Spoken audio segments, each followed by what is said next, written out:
Deux thèmes sont en jeu avec ces notions de crainte et de peur. Premièrement, est-ce qu'on peut utiliser la peur comme moyen pour la formation au risque et à la sécurité? Deuxième thème, la peur peut faire partie des affects qu'une personne peut éprouver. C'est une chose normale, et en particulier pour les jeunes professionnels en formation.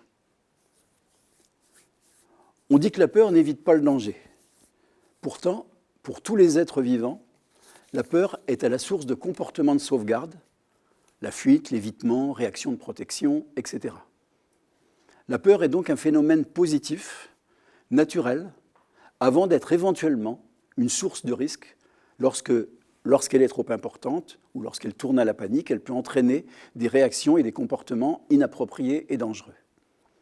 Mais il faut insister sur le caractère normal de la peur, de la crainte, car son déni, son rejet, son refoulement ou son surpassement peuvent entraîner des risques. Ça peut aussi entraîner des troubles psychosociaux.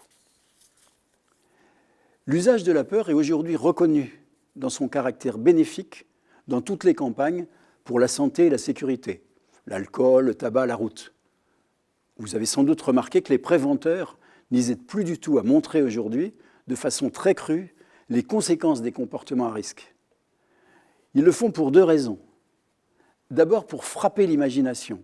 Frapper l'imagination, ça veut dire créer des images chez les gens et faire prendre conscience de l'effectivité des risques et de la gravité des conséquences. C'est d'autant plus important que les opinions, les discours, les croyances qui circulent nient, minimisent les risques. Deuxièmement, il s'agit, en faisant peur, d'inciter, de stimuler des comportements qui amènent les gens à se méfier, mais aussi à motiver l'adoption de manières de faire plus sécurisées. Et ça permet également souvent de créer l'enchaînement, telle cause entraîne telle conséquence. Il ne s'agit pas de terroriser, mais il s'agit de ne pas hésiter à montrer et faire éprouver et ressentir des émotions qui vont avec les risques et leurs conséquences, et à montrer et faire l'expérience, si possible, de l'efficience des pratiques de sécurité. On observe souvent, à l'opposé de ça, de nombreuses réserves de la part des professeurs et des formateurs de l'enseignement professionnel. Pourquoi ? Ils se méfient de la mise en évidence et du parler vrai et cru sur les risques au travail. Ils craignent de démotiver les élèves et ils craignent de jeter le doute sur le travail, sur le métier, sur l'entreprise, sur le maître de stage ou d'apprentissage et sur leurs pratiques. Or, c'est justement parce qu'il y a, surtout pour les jeunes, le risque de dénier le risque, de minimiser sa gravité, parce qu'il y a des attitudes de défi, de mépris du risque et du danger, qu'il faut au contraire que les professeurs et les enseignants, les formateurs, expliquent, montrent, éventuellement mobilisent la peur pour aller au-delà de l'incrédulité, au-delà du déni, au-delà du défi que les jeunes pourraient avoir vis-à-vis de la question du danger.